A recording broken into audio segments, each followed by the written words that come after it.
Donc on va commencer cette deuxième partie avec la maison d'édition qui s'appelle l'Atelier des Grammes. Donc c'est Annick Videt qui est à ma gauche qui va vous présenter le travail, le parcours et le catalogue de l'Atelier des Grammes. Et avant de vous entretenir, Annick va vous projeter un film qui a été réalisé par un poète, Antoine Graziani, qui est un poète très proche de l'Atelier des Grammes, qui a beaucoup donné de textes à la maison d'édition. Antoine a réalisé un film d'environ 12 minutes sur la conception, on peut presque dire la naissance, d'un livre de l'Atelier des Grammes à partir d'un de ses textes. Ce livre, c'est Translation, et c'est ce livre-là. On le fera circuler après. Donc ce film a été réalisé à l'occasion d'une exposition qui a été installée à la médiathèque de Cavaillon l'année dernière. Et pour compléter le catalogue des éditions, je lui ai demandé de réaliser 3 films. Donc un sur son travail d'édition à l'atelier, un autre qui concerne tous les objets livres de l'atelier, et le 3e sur un auteur avec qui nous avons beaucoup travaillé qui s'appelle Christian Gabriel Gazricord. Mais vu le temps, on ne peut pas passer les 3, donc passe-le. Comment on fait là? Tu cliques dessus, hein, tout simplement. Attention. Je clique tout simplement dessus. Ouais.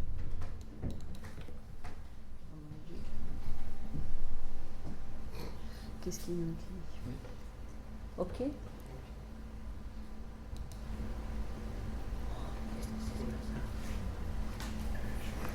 À l'aide. Il faut fermer le diaporama. Je ne connais pas cette envie. Je ne vais pas prendre. Il était sur la télé. Ah non, sur. Non, il est sur un site. Non, ça ira.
La musique du torrent enclose, tonnante dans la frondaison, le branchage échoué provoquant remous de crinière, d'eau, image de massacre, quand les yeux du cerf exténué ne voient plus ses poursuivants.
Le vieil homme a le droit aussi de descendre parmi les vagues et le sel, dans l'illumination pourpre de la mer et du soleil, qui est le reflet de son cœur au battement trouble.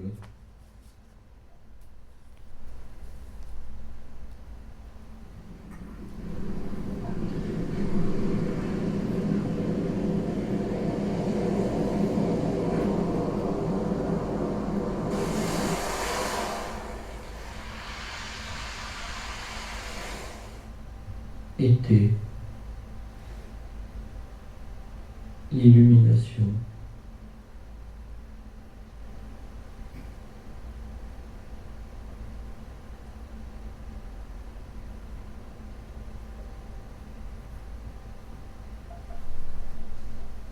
Automne, la vague.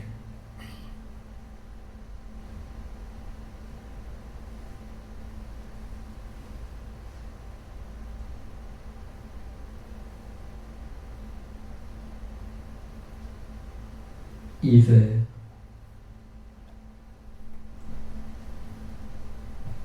le cœur.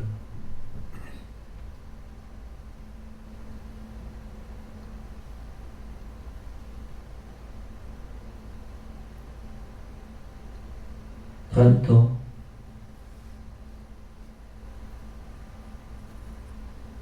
Macbeth.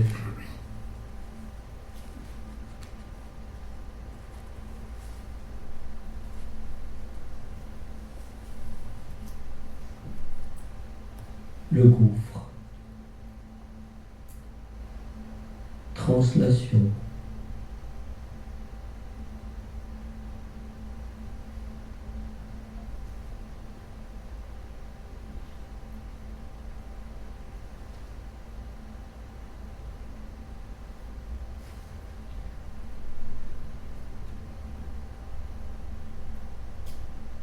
Annick Vinet me dit tout récemment comment en juin 2006, elle en vint à achever la mise à livre d'un manuscrit que je lui avais remis 2 ans plus tôt. Il fallut chercher de l'eau. On creusa un puits. Elle assista au forage. Quand l'eau enfin jaillit de plus d'1 centaine de mètres de profondeur, le plus remarquable, me dit-elle, fut la consistance particulière de cette eau ainsi que son étrange douceur. Ce jaillissement avait apporté du sable, et celui-ci présentait par la finesse de son grain quelque analogie avec le caractère singulier de cette eau. Elle en recueillit. Elle fit de ce sable la strate ultime du livre, sa frontière, son contact retrouvé avec l'univers.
La montagne atteinte du frisson de l'étoile, en 5 départs depuis la cime.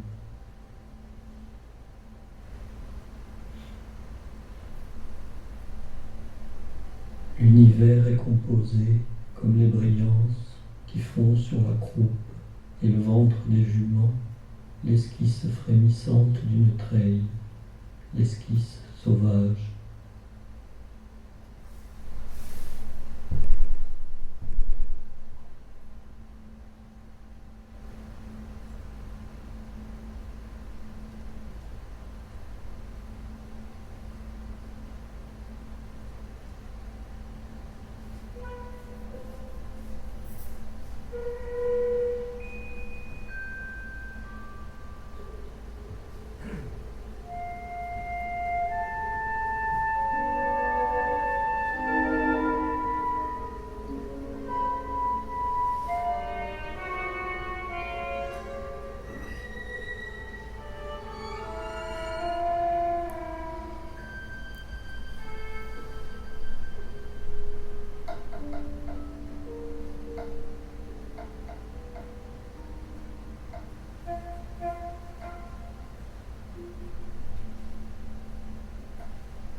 De cette prise au noir, au plus bas de la giration, rien ne remonte dans l'apparence des saisons, sinon l'élan ou le terme du temps. La vue, désirant de s'achever où tout lui est souvenir.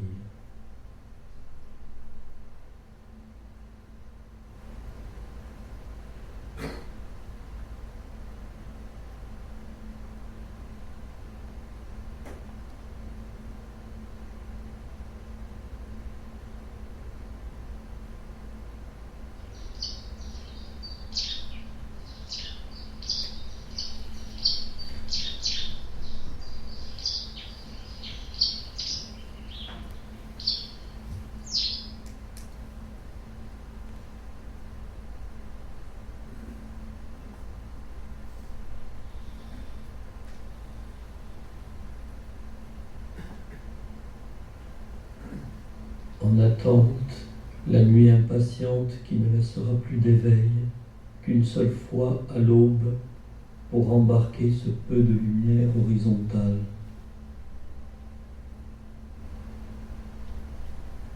Et celle-ci sera retour paradoxal à la nuit, comme précipite la cécité au plus proche, le muscle central enfin nu dans la souffrance.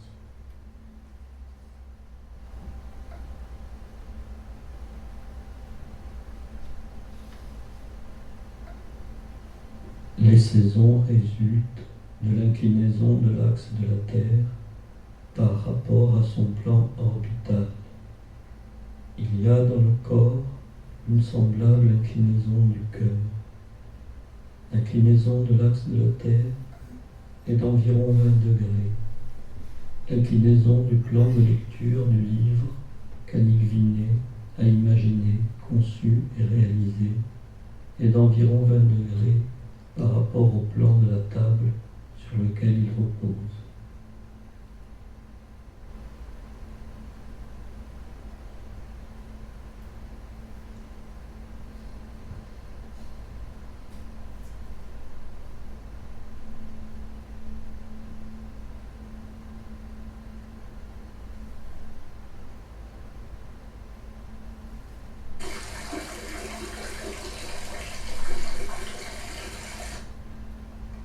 La source d'obscur prenant éclat, alors les yeux, dans la peur, sont comme la source, délivrés.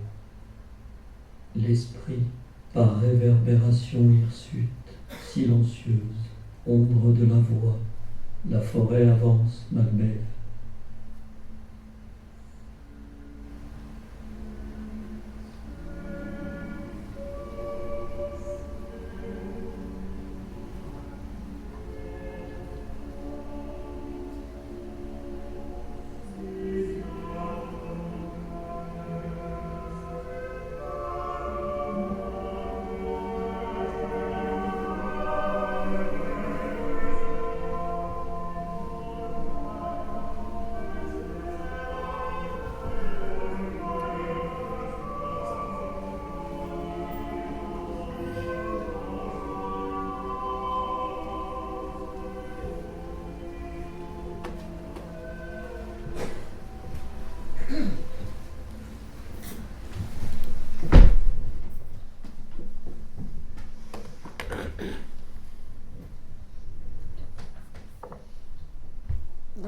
Voilà ce film qui illustre un peu la démarche d'édition de l'atelier, qui est un travail sans notion de temps. Je veux dire, quand on commence un livre, on ne sait pas quand est-ce qu'on le finit, et l'auteur, on lui demande beaucoup de patience. Et tout à l'heure, Jamel me demandait ce que c'était résister à l'atelier. Je veux dire que pour moi, résister, ça implique la passion. Et cette passion du livre, c'est donner à voir, donner à toucher et donner à sentir autrement la poésie que vous avez très bien définie tout à l'heure. Essayez de définir. Donc à l'atelier, on considère... enfin, c'est difficile à nous cataloguer parce qu'on n'est pas de vrais éditeurs. On sort à peu près 7 livres par an. La diffusion est pratiquement pas dans les librairies. Les bibliothèques nous achètent quelques ouvrages, mais ils sont souvent dans, comment ça s'appelle, la réserve des livres précieux. Donc, la manière de diffuser la plus facile et la plus, comment dire, la plus simple pour moi, je fais pas mal d'expositions, pas mal de salons, et là les gens peuvent toucher et voir les livres et les lire. Donc ce que je peux faire, c'est peut-être prendre des livres et vous les montrer. Est-ce que tu souhaites les prendre au hasard Peut-être que tu peux recommencer comme tout à l'heure. Oui. Parler de son expérience à l'atelier des grammes il n'y a pas si longtemps. On va faire parler Jean-Louis alors. Voilà. Oui. Alors en fait, je vais commencer un petit peu là parce que tout à l'heure j'ai pas eu le temps. Oui. Mais je lis les textes de Jean-Louis Giovannoni comme je vais parler de ce projet comme je fonctionne avec d'autres auteurs. C'est-à-dire je lis beaucoup de poésie et quand un texte, je sens qu'il se passe quelque chose, je continue à lire, je m'imprègne de cette poésie et jusqu'au moment où j'ai envie de rencontrer l'auteur et de lui proposer un travail à l'atelier. Donc j'ai beaucoup hésité avec Jean-Louis Giovannoni parce que j'avais eu vent qu'il n'aimait pas du tout travailler avec les artistes. Donc j'avais été très patiente jusqu'au jour où on s'est rencontrés à Cavaillon. Voilà. C'est vrai. Non, je dois confirmer qu'effectivement, j'ai travaillé avec peu d'artistes. Je travaille essentiellement et nombreuses fois avec Gilbert Pastor, qui est un peintre qui habite à Aups, dans le Haut-Var. Et j'ai travaillé aussi avec Vincent Verdeguer et puis un autre photographe, un photographe qui s'appelle Marc Rivier, qui est un photographe belge. Et effectivement, j'ai eu beaucoup de mal, moi, dans le temps, hein, ça se situe à travailler avec des artistes, oui. C'est parce que ça ne correspondait pas, je ne me sentais pas en phase. Et puis j'avais l'idée aussi, il fallait que le livre ne soit pas seulement justement qu'un livre-objet et qu'il y ait un tirage ordinaire. Hein, et puis j'ai entendu dire qu'à l'atelier des grammes, il y avait aussi un tirage ordinaire, mes livres. Et alors là, j'avais déjà remarqué le travail d'Annick Vinet sur beaucoup de livres. Je pense j'ai en tête comme ça, tu l'as montré tout à l'heure, mais un petit livre d'Antoine Mas, mais je pense aussi, surtout, la première fois que j'ai connu ton travail, c'est à travers un poète dont on a parlé, effleuré en passant tout à l'heure, un poète marseillais qui s'appelle Christian Gabriel Ricord, et qui est pour moi un très grand poète. Et j'avais vu son travail, ton travail à partir de ces textes, et tu as fait beaucoup de choses d'abord avec ce poète On a fait à peu près 16 titres. 7 titres, qui est un poète important et qui a pas mal publié, qui a disparu il y a pas mal d'années maintenant, assez jeune aussi, qui est mort. Voilà. Et donc, je peux parler un petit peu comment... Oui. de comment ça s'est passé. Annick est venue me voir donc à Cavaillon et me proposer de travailler ensemble. Et elle est arrivée avec quelque chose que c'est étonnant, mais vous allez voir avec des je sais pas, il fallait à tout prix que le texte, par exemple, fasse 32 signes, ce qui n'est pas rien, donc 32 signes, les blancs, avec les blancs, toutes les lettres, vous comptez 1, 2, 3, 4, 5, 6, 32 signes, et ça ne pouvait pas dépasser 16 lignes, ce qui fait un petit rectangle. Et dans ce petit rectangle, moi j'aime bien les contraintes en fait, surtout si elles me viennent de l'extérieur. Des contraintes, de toute façon, dans l'écriture, il y en a toujours. Je veux dire, écrire un livre de poésie, c'est aussi, même s'il n'y a pas des vers en vers, comme je veux dire, avec des scansions, avec des rimes, il y a d'autres règles, on en parlait tout à l'heure, qui viennent. Et chaque livre, pour moi, doit inventer sa règle, doit inventer ses contraintes. Donc je me suis dit, oui, ça sera intéressant. Et tu m'as plus ou moins dit pourquoi... à ce moment-là, il y avait cette contrainte-là parce que il fallait que le tirage, cet ouvrage, tienne sur un film, je crois, c'est ça, oui. Un film. Et il y avait une autre consigne, en fait. Il ne fallait pas que je remplisse mes 16 lignes entièrement, parce que sans ça, ça faisait un truc tout noir, quoi. Si on superposait les textes les uns sur les autres, on avait un objet rectangulaire à l'intérieur de ce j'appelle ça un rhodoïde, mais c'est peut-être pas un rhodoïde, c'est un rhodoïde. Ouais. Bon. Et je me suis lancé dans un texte. C'est comme s'il y avait un rectangle. J'ai inventé une espèce de petit théâtre dans un rectangle. Il y a 2 personnages qui ont la particularité d'avoir peur de disparaître. D'où le titre « T'es où ? Je te vois ». C'est donc une référence au portable, au téléphone portable. « T'es où ?» On le fait tous. Et qui ont la particularité d'avoir peur de disparaître, or que le rectangle, il n'y a pas de problème, normalement il ne pourrait pas disparaître. Alors il y en a un qui a peur que s'il franchit le rectangle, la frontière, il va disparaître. S'il est en bas, ça ne sera pas pareil que s'il est en haut. Après il y a un autre personnage qui marche à la crabe, de l'intérieur. Tout un petit monde s'est organisé à partir donc des contraintes que Annick m'a données. Et je lui ai donné un texte. Alors le texte, elle m'avait dit, nombre de pages, je t'avais demandé, tu me dis, tu m'avais pas dit, oui, mais bon, pour moi, tu m'avais dit non, tu y vas. Alors bon, moi j'ai dû m'arrêter à la quarantaine, un peu plus 58. même. 58. Donc 58 pages, et je t'ai donné ça, et à ce moment-là, il s'est passé quelque chose, c'est que le projet que tu avais de faire ce livre-là n'était plus possible parce que pour des raisons...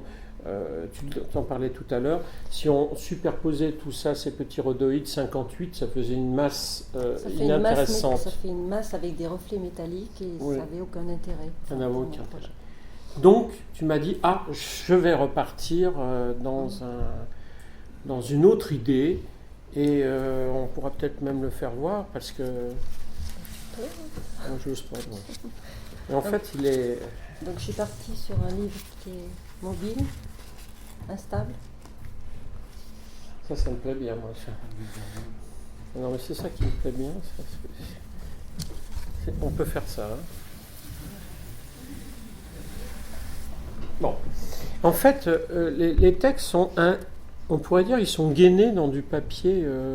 Ils sont sur du rhodoïde. Sur du rhodoïde. Et entre deux papiers. Donc, ils sont pris dans une peau de papier. Ce qui correspond assez bien à ces 2 personnages qui sont dans ce texte-là, qui sont à l'intérieur et qui ont peur de disparaître. Et je trouve que le fait de les mettre dans une peau les renvoie à cette situation d'intérieur, qui sont dans un intérieur protégé pourtant. Et là, pour moi, ça a été une grande émotion de voir ces mots, d'un seul coup, prendre un espace qu'ils ont effectivement, quand on lit le texte, on voit bien cet enfermement et cette peur de disparition interne qu'il y a. Mais d'un seul coup, avec la mise en volume, en matière que fait Annick, d'un seul coup, le texte prend sa dimension spatiale. D'un seul coup, le drame, bon, c'est pas qu'on peut le lire, mais on le sent, on le touche. Il y a un effet, comme on cherchait tout à l'heure, un effet domino, qui d'un seul coup fait que si on fait un pas, peut-être ça va entraîner toute la suite. Et c'est ce qui est raconté dans ce texte-là. Et tout ça mis dans une sphère fragile. Enfin, je veux dire, l'objet a l'air fragile, en fait, c'est pas si fragile que ça. Donc là, il y a un travail pour moi. Je ne le dirais pas aussi bien qu'Antoine Grazian, dont le texte est magnifique, et il le dit avec beaucoup d'émotion, cette façon qu'il y a d'un seul coup, par le translation, on part d'un texte, on est dans une histoire, on écrit, et d'un seul coup, quelqu'un vous le met en scène, vous le met pas en mots là, mais en volume, en espace. Et Dieu sait si le mot espace, pour moi, est très important dans l'écriture. Et voilà ce que j'ai vécu. Donc c'est des moments de création très très fortes, c'est des choses qu'on n'oublie pas. Mais ça va aussi même très loin, puisque dans le tirage ordinaire, Annick a pensé, comme si vous savez, il y a des histoires de lignes, puisque je disais 16 lignes, elle m'a fait comme une portée musicale grise, parce qu'effectivement, quand on regarde aussi dans le tirage, on a l'impression d'une partition. Les mots sont répartis comme une partition de musique. Et ça a à voir d'abord un peu aussi avec quelque chose qui a à voir avec une partition de musique. Alors, dans le tirage ordinaire aussi, il y a un travail de lecture qui est une lecture vraiment, une façon d'entrer dans le texte qu'a l'éditeur à ce moment-là. C'est le rapport aussi que moi j'attends d'un éditeur. Un éditeur est un compagnon de route quand on écrit de la poésie. Ça, je me tourne aussi vers toi. C'est quelqu'un qui imprime pas seulement des livres. Non seulement il suscite des livres, il fait que des livres existent parce que justement sa présence et son contact avec l'auteur permet que certains livres existent. Il y a certains livres qui n'existeraient pas, je pense. Que tu as cette expérience-là. Avec Annick, c'est aussi, je veux dire, moi, j'aurais jamais écrit ça sous cette forme-là. Je me serais jamais lancé dans cette expérience, soit comme un petit théâtre dans un rectangle, s'il n'y avait pas eu une forme de magie, on peut dire, qui est aussi la magie de la rencontre, qui n'est pas spécialement causante, mais tu sais très bien transmettre. Tu sais très bien transmettre ta passion et on a envie de faire des livres avec toi. Enfin, ça, je confirme. Merci.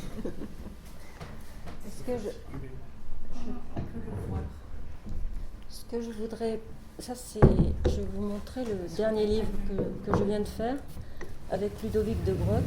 C'est quelqu'un que j'aime, avec qui j'aime beaucoup travailler. Ça fait le 3e livre qu'on fait ensemble.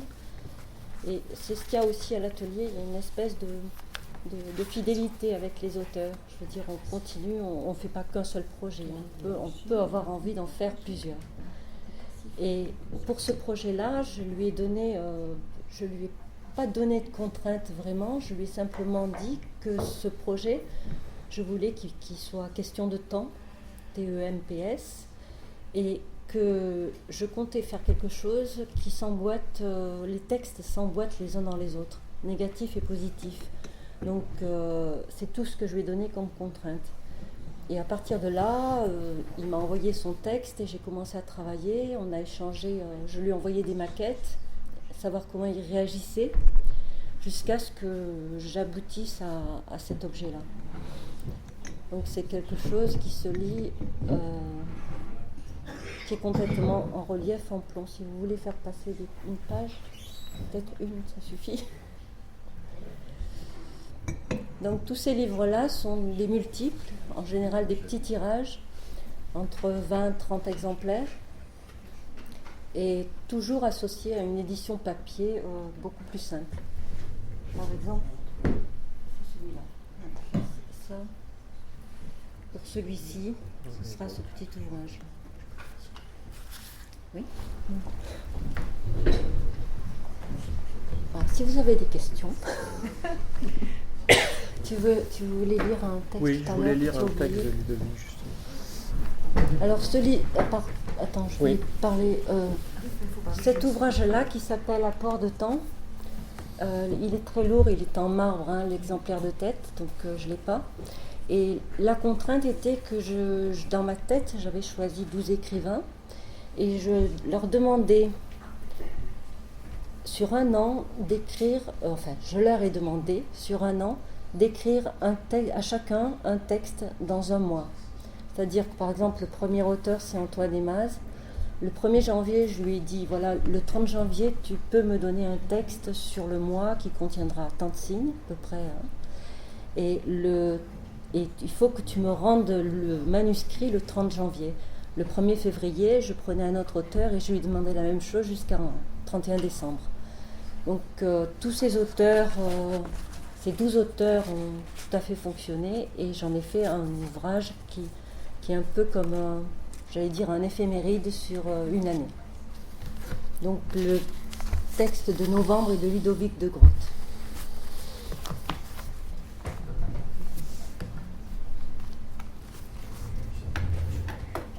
Novembre. Ici, je ne suis pas loin de chez moi. Novembre naît dans ces cortèges de morts. Il y a eu un jour de grande neige blanche qui a duré tout le temps que passe le jour, un jour pour rien sinon vieillir.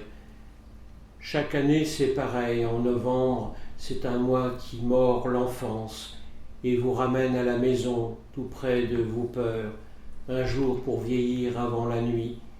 Nous allons au cimetière, je connais toutes les tombes. Novembre est le mois des fatalités saintes et des plaintes mal amenées.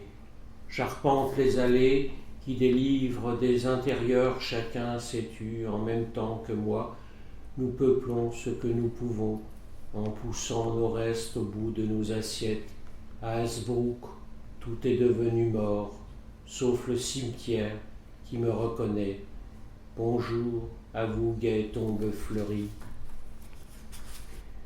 Riant caveau de ma jeunesse, salut à toi, vert gazon de mon enfance, moisi vert gazon du sol natal. Je suis désuet chaque année, il faut enjamber les morts pour prendre de l'âge, voir les feuilles qui tombent, la nuit, le froid, la pluie. C'est ainsi que l'on grandit à travers les allées du cimetière.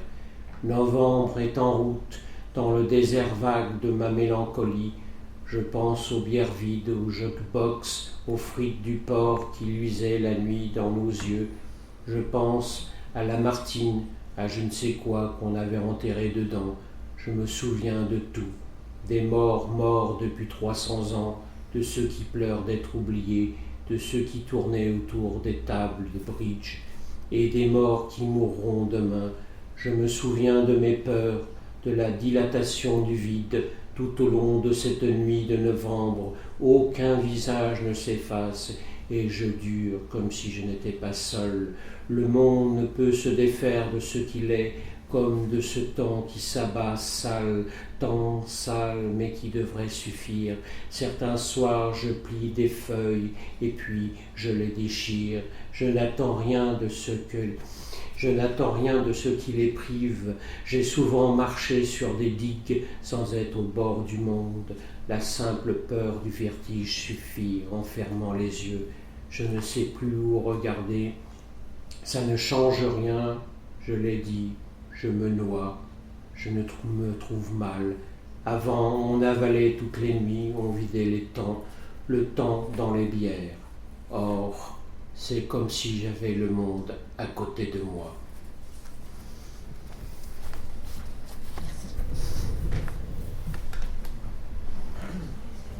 Je te laisse parler. Tu parles de tes livres. écoute, moi j'ai beaucoup parlé, tu peux encore parler. Non, tu n'as pas montré tes livres. Mais c'est-à-dire que mes livres n'ont rien d'extraordinaire, contrairement à ceux des qui travaillent sur la matérialité des livres. Moi, je travaille sur le corpus physique des livres ou du codex.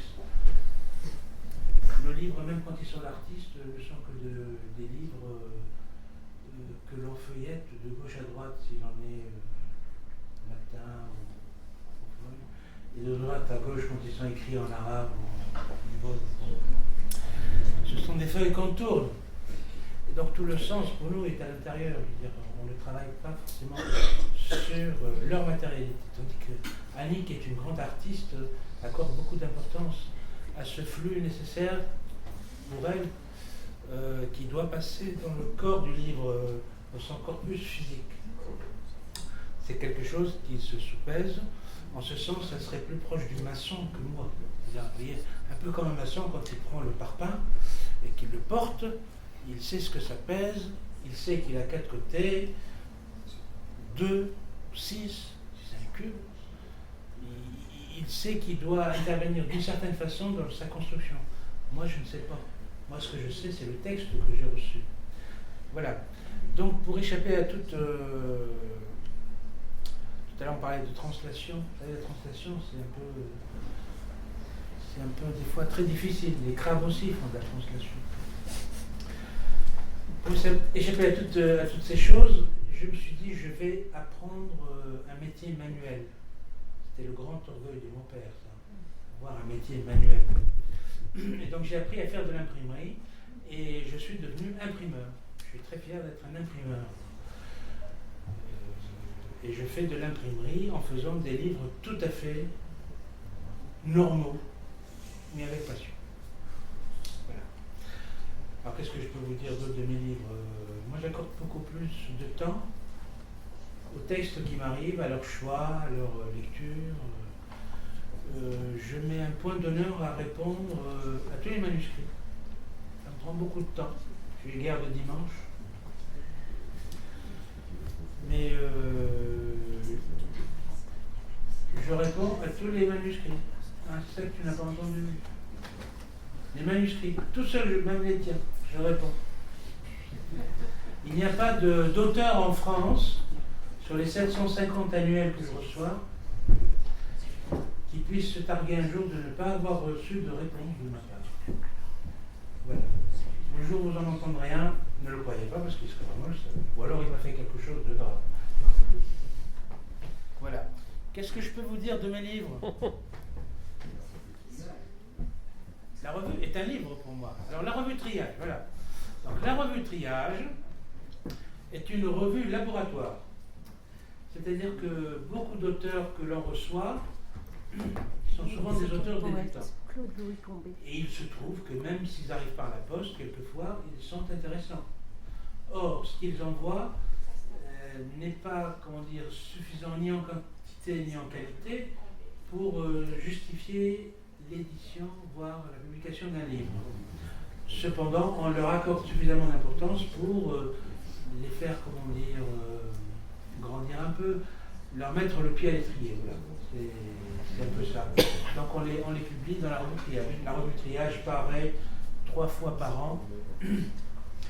Une fois au début de l'hiver, avec un numéro d'anthologie, qui sont plutôt des textes assez conséquents. Un numéro de printemps qui paraît pendant le marché de la poésie de Paris, tous les ans. Alors il y a une petite blague, on dit que c'est une revue aléatoire mais néanmoins annuelle, c'est de moins en moins vrai parce que vraiment elle paraît au moment du marché de la poésie. Et alors elle comporte beaucoup de choses, il y a de la cuisine, il y a de la création. Ça fait 30 ans que ça dure. Voilà. Et puis il y a un numéro qui paraît en fin d'année, le numéro de Noël. Alors il est consacré à un auteur, à un événement particulier. Il y a un numéro qu'à l'affaire, par exemple. Un numéro Gerasim Luka dont on a parlé tout à l'heure, un numéro spécial. Il est épuisé, c'est pas la peine de me commander.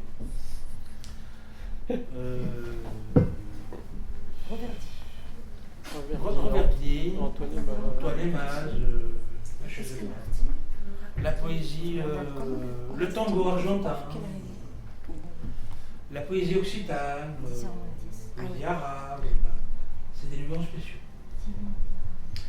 Donc c'est vrai que je pourrais me contenter de faire cette revue qui me prend énormément de temps. Mais bon, j'aime bien être éditeur aussi, c'est amusant. Voilà. Je ne souffre pas du tout. Les livres, vous les réalisez toujours à l'atelier? Alors oui, on est imprimeur,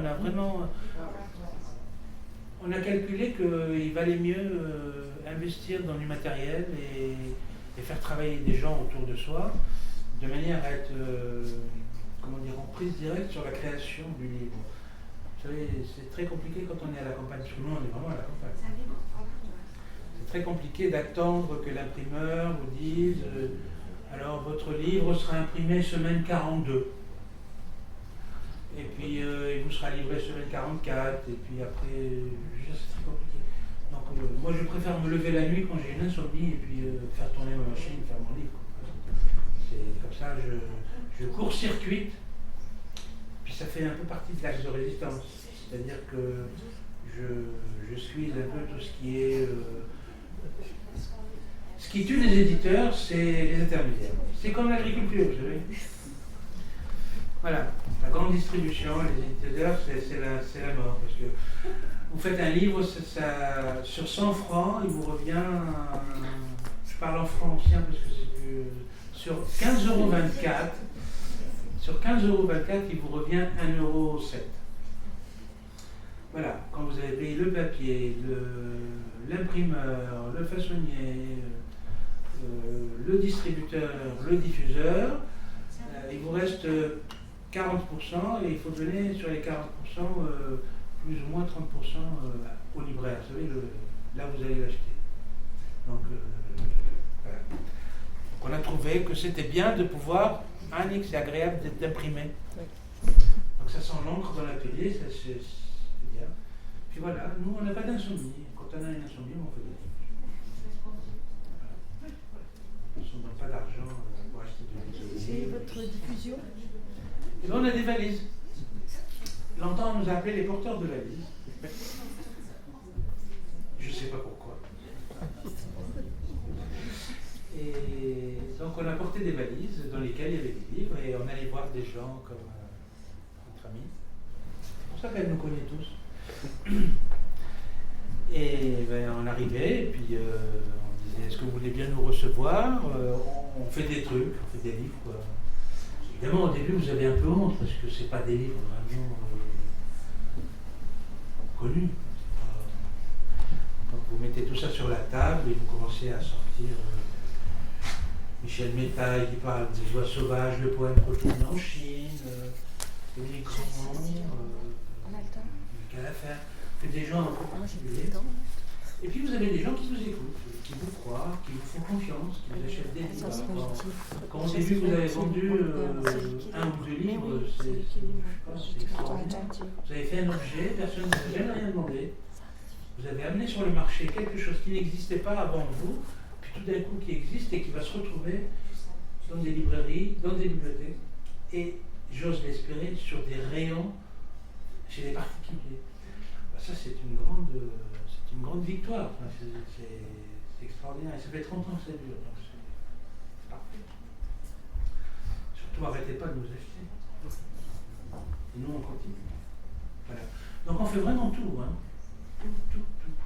C'est-à-dire on reçoit les manuscrits par la poste ou on les demande, enfin peu importe le moyen. Une fois qu'ils ont été choisis, on fait les épreuves, les corrections, le travail de typo, l'impression, le façonnage et la mise sur le marché.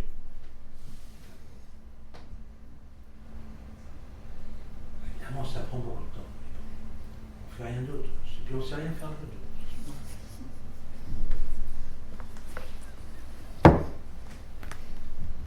Voilà. Les tirages sont à peu près de 1000 exemplaires pour la poésie. J'ai aucune honte à dire que je vends plus de Calafert que Gallimard. Parce que Gallimard, il vend le journal de Calafert, Alors, relevé de 2010, 150 exemplaires de son journal. Gallimard. Moi, j'en vends 900, c'est pas mal. Il faut dire que Gallimard, il ne lit pas dans les assemblées comme ça. Mais bon, il fait du bon travail quand même. Hein. C'est pas le pire, je veux dire. Vous avez l'autre, là, Google, ça va être dangereux. Voilà. Amazon, tu veux dire? Google. Parce que Amazon, ils sont sur un créneau particulier. Ils sont sur le créneau des libraires. Vous m'entendez là quand je parle comme ça? Ils sont sur Amazon, vous savez, Amazon c'est un libraire, mais sur un portail internet. Donc, en fait, ils prennent de l'argent aux libraires. Voilà. Ils concurrencent des libraires. Alors on aime ou on n'aime pas, hélas, qui n'a pas un portable, qui n'a pas internet, qui ne commande pas, qui jettera la première pierre, hein, voilà. Je crois qu'on est tous incriminés dans cette affaire. Par contre, Google, qui achète tout le fonds patrimonial de la ville de Lyon, sans que personne ne puisse rien dire, et qui se retrouve... nous, on a des textes qui sont chez Google alors qu'on n'a rien demandé. Je veux dire, nous, on n'a pas vendu de livres à Google. C'est extraordinaire. On ne peut rien dire parce qu'ils ont signé des papiers, soi-disant, qu'ils ont le droit. Il n'existe pas puisque ce sont des droits dont ils disposent vu qu'ils ont le manuscrit, par exemple. Vous savez que Louis Calafert est mort enfin, il est mort dans la région, mais le fond Louis Calafert est à Lyon. À Lyon, à Pardieu. À la Pardieu, non, il est à Google. Voilà. Merci, monsieur Bazin. Oui, merci, monsieur Bazin. Parce que Il est parti à la BPI, j'ai dit qu'il ne va pas faire pareil avec monsieur de il, Pardon? Il vient d'être muté à c'est Paris. lui, c'est lui qui Il est à la BPI, là, maintenant. Ah, oui. Mais je pense que... le ravage là-bas. À la BPI, oui. Public D'information, oui, il va informer tout le monde de Google.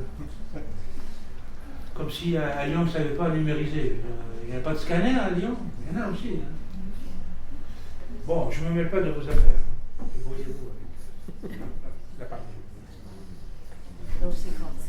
Comme C'est quelle vraiment idée. très grave. Non, mais quelle idée. C'est vraiment très grave. Alors, je sais que La Martinière et quelques autres éditeurs se sont rassemblés pour essayer de défendre un peu leur casse-croûte. Mais eux, ils ont le moyen. Mais nous, qu'est-ce qu'on fait? Si demain les livres sont sur Internet, eh bien, tant mieux. On fera, je sais pas, on fera autre chose. Hein. Bazin s'est défendu en disant que si c'était fait de façon traditionnelle, la numérisation, ça prendrait 25 ans. C'est pas une raison. Et Google lui a proposé de le faire Gratuitement. Gratuitement, hein. Ce qu'il faut, c'est faire ça, comme ça peut pas être sur Internet. Oui, mais ça, personne ne le lit après. Ah oui, ça, Alors les gens qui ont un peu de, ça passe mal dans de le tuyau. culture vont acheter ça, ils vont le mettre sur chez eux. Et Ils vont le lire tout seul en égoïste, et puis les autres, c'est pas ça. Alors il faut encourager Oui, on cette va manger. création, mais il ne faut pas se voiler la face. Tout le monde ne peut pas y avoir accès. C'est pas vrai, parce que le texte, on peut y avoir accès. Moi, j'ai Le dit... texte, ah oui, le texte. Oui. Oui, mais le texte est numérisable pareil. S'il est numérisable par Ah Google, oui. tu pourras rien Oui, dire. non, Non, je te parle, non, c'est parce qu'il me disait l'objet. d'accord. Nous, on a des livres effectivement, qui échappent aussi à cette catégorie. On a des livres dits d'art, d'artistes, je ne sais pas comment on peut appeler ça, Mais c'est qui échappent aussi. mais c'est pour ça qu'on est tous concernés par cette histoire de résistance. Il y a un moment, il faut refuser certains jeux malsains. Il faut qu'on se concerte, qu'on discute, qu'on voit ce qu'on peut faire. Est-ce qu'on a du temps? Je pense que c'est fini. C'est fini? Vous il tient à combien c'est des pièces uniques ou... Non, celui-là, il y en a 24, celui-là, il y en a 20. Celui-là, il y en a 50. C'est toujours des... Celui-là, il y en a 35. Voilà. Celui-là, il y en a plein. Celui-là, il y en a plein, oui. Parce que c'est l'édition papier. Question aussi, vos DVD ne sont pas sur votre site. Ils sont, les DVD, le DVD, ce film, ils sont dans un catalogue qui est édité. Non, ils sont là, attends. On vous donne tous rendez-vous demain avec 19h avec Jean-Pierre Bobillot. Ça va déménager. Ça va déménager. Il va Jamais, Jean-Pierre. Jean-Pierre Bobillot, Jean-Gabriel Cosculu est là. Jean-Louis, Annick, ça Martine va? et Annick. C'est Jamel Annick, tu parleras. et Claudine qui nous quittent demain matin. On est vraiment désolé, Tu es là? le mois d'avril, c'est Pas une me catastrophe. parler, On va je suis être son poésie chauffeur. à Périgueux. Tu parles pas, après, il mais faut tu qu'on aille à es là. Roanne, après il y a le marché de la poésie à Paris. Enfin, t'es là avec nous. Oui, oui, je serai là. Et même pas Voilà. là, je Comment ne faut-il pas qu'on ne vous aime pas. Non, mais merci de nous avoir dit oui tout de suite. Merci.